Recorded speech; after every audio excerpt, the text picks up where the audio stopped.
అందరికీ నమస్తే అండి.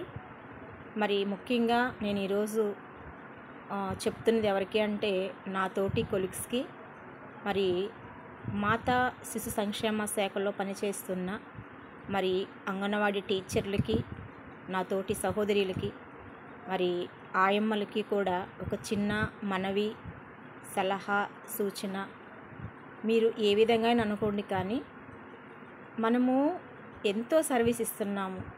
తక్కువ జీతాలతోటి మన ఇంట్లో సతమతం అవుతూ ఎన్నో ఇరుకులు, ఎన్నో ఇబ్బందులు, ఒక పక్క సెల్ ఫోను టెన్షన్లు, నెట్ రాకపోవటం, ఎన్నో యాపులు, మరి ఎన్నో రికార్డులు, ఎన్నో మీటింగ్స్, మరి ఎన్నో అవగాహన సదస్సులు, ఎన్నో వారోత్సవాలు, మాసోత్సవాలు మరి మనము జరిపిస్తూ ఉన్నాము.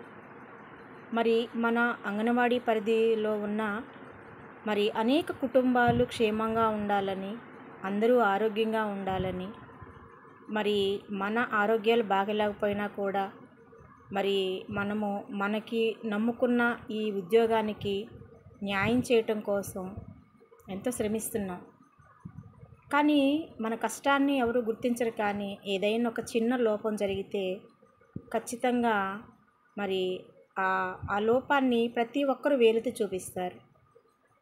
ఈరోజు మనము ఎంత సర్వీస్ ఇస్తున్నా కూడా ఎవరు మీరు బాగా చేస్తున్నారని చెప్పని ఒక్క మాట కూడా ఎవరు అనరు. కానీ ఏదన్నా ఒక్కటి జరిగితే మరి దాన్ని బట్టి చాలా నింద వస్తుంది. ఎందుకంటే రీసెంట్గా మనము కావాలని ఏ పిల్లలకి మనం హాని చేయము.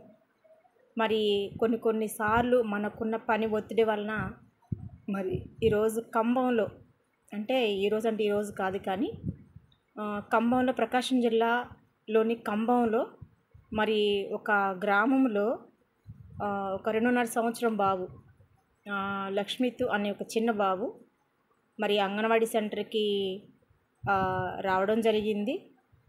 మరి ఆ తల్లి కూడా మరి బాలింతగా ఉందన్నమాట. అందుని బట్టి ఆ బాబుని మరి అంగన్వాడీ సెంటర్కి పంపించడం జరిగింది. అయితే మనకి ఈ టీహెచ్ఆర్ పంపిణీ కార్యక్రమంలో మరి టీచర్ ఏం చేశారంటే ఆయమ్మని ఇళ్ళకి పంపించి, పిలిచిరా అమ్మ, మనము ఫీడింగ్ ఇద్దాము, స్టాక్ మన దగ్గర ఉండకూడదన్న ఉద్దేశంతో ఆయమ్మని బయటికి పంపించారు. అయితే ఆ బాబు ఒకసారి ఆయమ్మతోటి వెనకోడతా వెళ్ళాడు. ఆయమ్మ ఆ బాబుని పట్టుకొని మళ్ళీ వచ్చి మళ్ళీ సెంటర్లో వదిలిపెట్టింది. మళ్ళీ టీచర్ ఏం చేశారంటే ఇంకొక బజార్కి వెళ్ళిరా అమ్మా అని చెప్పారు. సరే, ఈ బాబుని ఆమె పడుకోబెట్టింది. ఈలోపు ఎవరో వచ్చారంట టీహెచ్ఆర్ కోసమని. మరి ఫేస్ క్యాప్చర్లు తీసుకోవాలి, పుస్తకాల్లో సంతకాలు తీసుకోవాలి. ఈ కార్యక్రమంలో ఈమె ఏం చేసిందంటే, టీచర్ ఈ పనిలో నిమగ్నమై ఉన్నప్పుడు మరి ఆ బాబు బయటికి, అంటే ఉదయం 11:30 ఆ టయానికి బయటకు వెళ్ళిపోయాడు. ఈ ఆయమ్మ 12 ఆ టైంకి వచ్చేసి మళ్ళీ పిల్లలకి భోజనం పెట్టాలి కదా అన్న ఉద్దేశం హడావుడిలో ఈమె ఈ డోర్ టు డోర్ తిరిగి రావడంతో ఈ పిల్లలకి టైం అవుతుంది అని మరి ఆ ఫుడ్ వండుకొని పిల్లలు పెట్టుకునే కార్యక్రమంలో ఈ బాబును మర్చిపోయారు. అయితే ఈ బాబు వెళ్ళినప్పుడు ఎప్పుడైనా సహజంగా అప్పుడప్పుడు ఇంటికి వెళ్ళినప్పుడు వాళ్ళ అమ్మకి టీచర్ ఫోన్ చేసేదంట, అమ్మ మీ బాబు ఇంటికి వచ్చాడా లేదా అని. అలాంటిది సరే ఎల్లుంటాడులే అన్న ఉద్దేశంతో వదిలేశారు. ఇది ఖచ్చితంగా మరి మనతోటి టీచరు, ఆయా అది తప్పిదమని మనం ఖచ్చితంగా ఒప్పుకోవాలి. ఎందుకంటే మన చేతికి అప్పగించిన బిడ్డని తిరిగి మరలా మనము ఆ తల్లిదండ్రులకు అప్పగించేంత వరకు మరి మనము రెస్పాన్సిబిలిటీ. కానీ అక్కడ మరి దురదృష్టవశాత్తు ఆ బిడ్డకి తప్పిపోయాడు. మరి ఒక మూడు రోజులు నెతికేరు ఆ బిడ్డని, ఎక్కడా కనిపించలేదు. మరి పోలీస్ స్టేషన్లో ఫిర్యాదు చేశారు వాళ్ళ తల్లి వెళ్ళి. అయితే అప్పటికి వీళ్ళు నెతకటం ప్రారంభించింది ఏ సమయం అంటే, బిడ్డ తప్పిపోయింది ఉదయం 11:30కి. వీళ్ళు బిడ్డ కనిపించలేదు, రాలేదు అని చెప్పని నా తల్లి వచ్చిందన్నమాట. బిడ్డ కోసం వచ్చినప్పుడు మాత్రమే ఆ బిడ్డ లేరు ఇక్కడ అని చెప్పనని వాళ్ళకు కూడా తెలిసింది. అందును బట్టి మధ్యాహ్నం 1:30 సమయానికి మరి వాళ్ళకి ఆ బిడ్డ లేరు అని తెలియడం ద్వారా మరి ఇంకా గ్రామం మొత్తం అందరూ కూడా మరి మొత్తం వెతికారంట ఆ గ్రామం మొత్తం, అయినా కనిపించలేదు. మరి తల్లి ఫిర్యాదు మేరకి మరి పోలీస్ సిబ్బంది కూడా మరి కొన్ని టీం తోటి చాలా కొంతమంది కొన్ని విభాగాలుగా విడిపోయి మరి సెర్చింగ్ మొదలుపెట్టారు. అయితే మరి ఆ బాబు చనిపోయి పొలాల్లో పడిపోయి ఉన్న దృశ్యం మరి టీవీలో న్యూస్లో చూసినప్పుడు చాలా బాధేసింది. ఎందుకంటే 2.5 సంవత్సరం బాబు చాలా క్యూట్గా ఉన్నాడు. దానికి తోడు వచ్చేసి ఆ బాబు పొలాల్లోకి ఆ మధ్యలోకి అంత దూరం ఎలా వెళ్ళగలడు అనేది ఇక్కడ అర్థం కాని ప్రశ్న.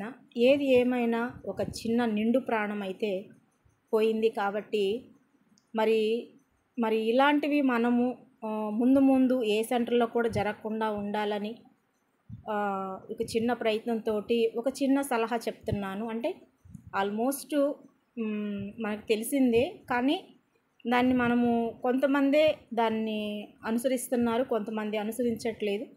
కానీ ఇక నుంచి ఎవరైనా సరే, ఎందుకంటే ఈ రోజుల్లో పిల్లల్ని తల్లిదండ్రులు చంపేస్తున్నారు కొంతమంది, లేదంటే తండ్రులు తీసుకెళ్ళి చంపేస్తున్నారు, లేదంటే కొంతమంది మరి ఇంట్లో ఉన్న బంధువులు చంపేస్తున్నారు.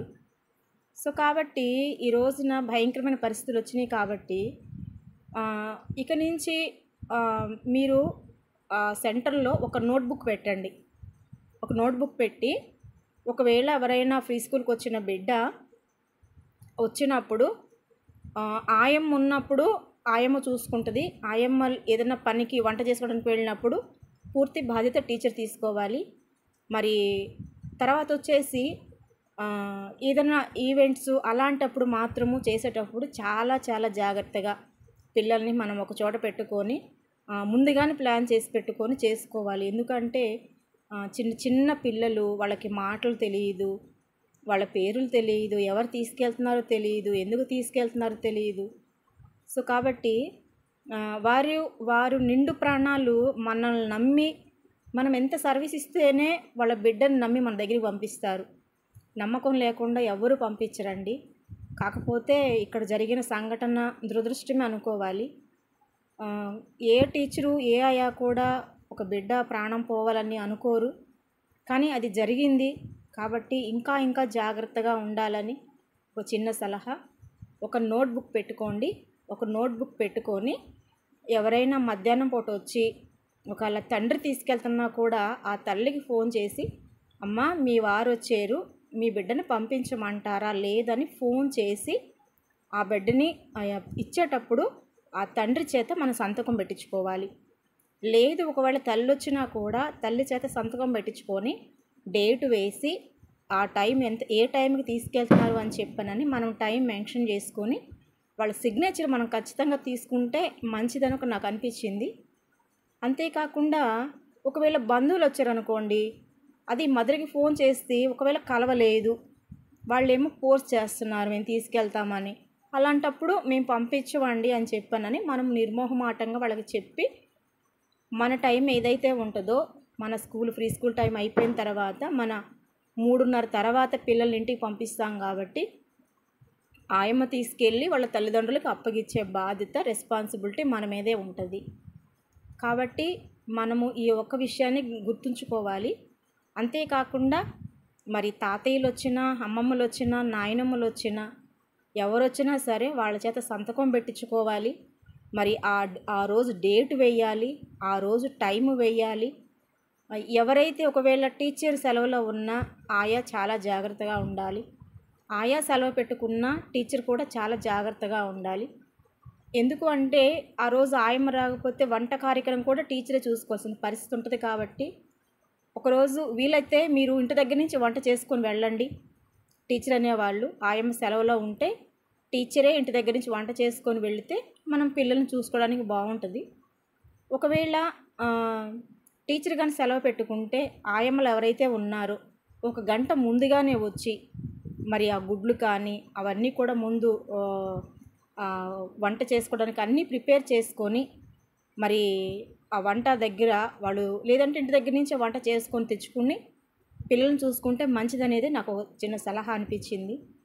సో కాబట్టి ఇలాంటివి మళ్ళీ ఈ రోజునైతే మరి ఆ గ్రామస్తులందరూ కూడా మరి అంగన్వాడీ టీచర్ని చాలా చాలా అనేక మాటలతో బాధిస్తున్నారు. ఆమె కూడా చాలా కన్నీటి పర్యంతం అవుతూ ఉన్నారు.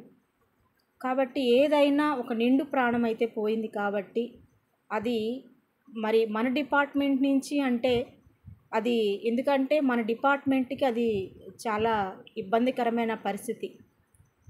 ఎందుకంటే మనము మరి కడుపులో బిడ్డ శిశువుగా ఉన్నప్పుడు నుంచి గర్భస్థంలో ఉన్న పిండం దగ్గర నుంచి మనం ఒక రకంగా పెంచుకుంటాం ఆ బిడ్డలను మనం.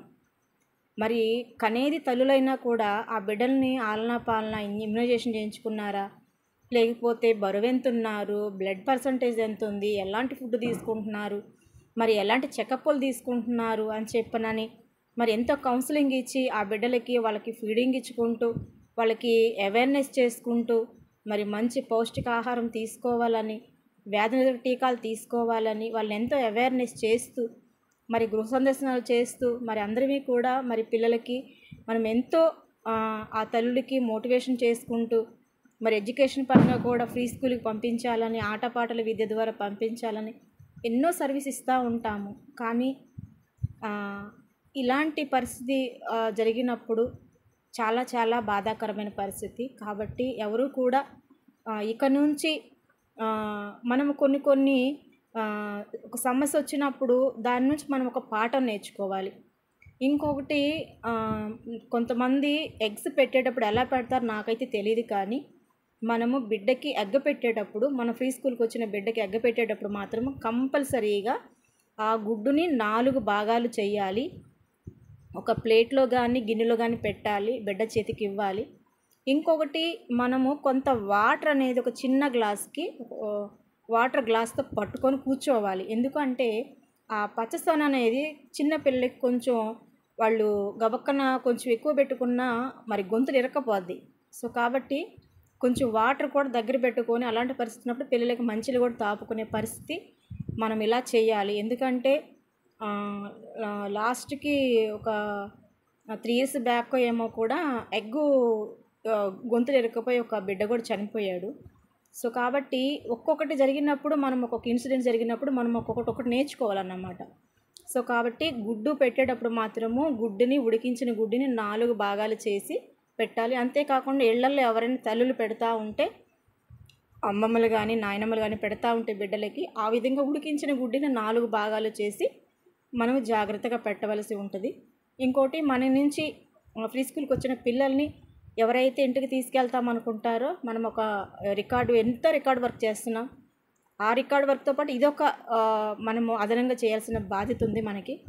సో కాబట్టి ప్రతి ఒక్కరు కూడా దీన్ని గమనించి ఎవరైతే పేరెంట్స్ వచ్చి తీసుకెళ్తున్నారో ఫ్రీ స్కూల్ మనకి స్కూల్ టైం అయిపోయిన తర్వాత మన ఆయమ్మ తీసుకెళ్ళి అలాగ వదిలిపెడుతుంది.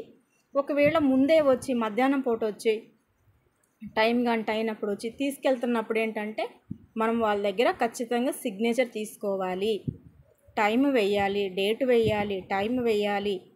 ఇది మాత్రం కంపల్సరీగా ప్రతి ఒక్క అంగన్వాడీ టీచర్కి, ప్రతి ఒక్క ఆయాకి మీరు ఎంతవరకు వెళ్తుందో ఈ వీడియో అంతవరకు మీరు పంపిస్తారని నేనైతే ఆశిస్తున్నాను. ఎందుకంటే మనం అందరమీ కూడా మరి ప్రజల కోసమే పనిచేస్తున్నాము. తల్లి బిడ్డ క్షేమంగా ఉండాలని, కుటుంబాలు బాగుండాలని పనిచేస్తున్నాము. కాబట్టి ఈ చిన్న మనం ఆ సలహాలు తీసుకొని ముందుకు వెళ్ళొచ్చు. ఇంకా ఎవరైనా ఇంకేదైనా మంచి సలహాలు ఉంటే దాన్ని కూడా మనం ముందుకు వెళదాము. ఎందుకంటే అందరం కలిసికట్టుగా పనిచేస్తున్నాం కాబట్టి. సో కాబట్టి ఈ విషయాన్ని అందరూ అర్థం చేసుకొని ముందుకు తీసుకెళ్తారని మరి ఒక చిన్న ప్రయత్నం చేస్తున్నానండి. అందరికీ థ్యాంక్ యూ.